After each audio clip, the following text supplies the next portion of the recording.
আমরা বাংলাদেশে ঘুরতে যাই, ঘুরতে যাওয়ার পরে মসজিদ পাইতে আমাদের খুব কষ্ট হয়। আর এদেশের সরকার কি ব্যবস্থা করে রাখছে দেখায় আপনাদের।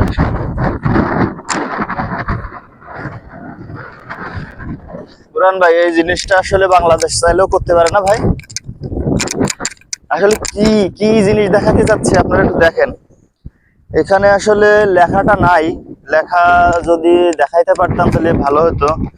তো জায়নামাজ দেখে বুঝতে পারতেছেন যে এটা আসলে কি। দেখেন, এটা হলো আপনার সিঙ্গেল জায়নামাজ দিয়ে রাখছে, আপনি একা একা পড়তে পারবেন, ঠিক আছে।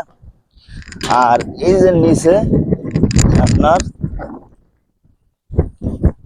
দেখেন রোলিং করা। আপনারা যদি অনেকগুলো মানুষ আসেন এভাবে টানবেন, টানার পরে সুন্দর মতো নামাজ পড়তে পারবেন। আবার ঠিক এদিকে আসেন বোরহান ভাই, নামাজ পড়া শেষ হয়ে গেলে নিজ দায়িত্বে আপনি আবার এই যে এটা ঘোরাবেন, ঘোরানোর পরে এটা উঠে যাবে, তাহলে কি হবে, এটা নষ্ট হবে না। আর একজন যদি কোনো ভাই আসে, সেটা বাংলাদেশি হতে পারে, পাকিস্তানি হতে পারে, ফিলিপাইন হতে পারে, সে এসে আবার এইভাবে সুন্দর করে করতে পারবে। তো এইভাবে মনে করেন যে আপনি এটা রোলিং করে এর ভিতরে ঢুকাই দিবেন।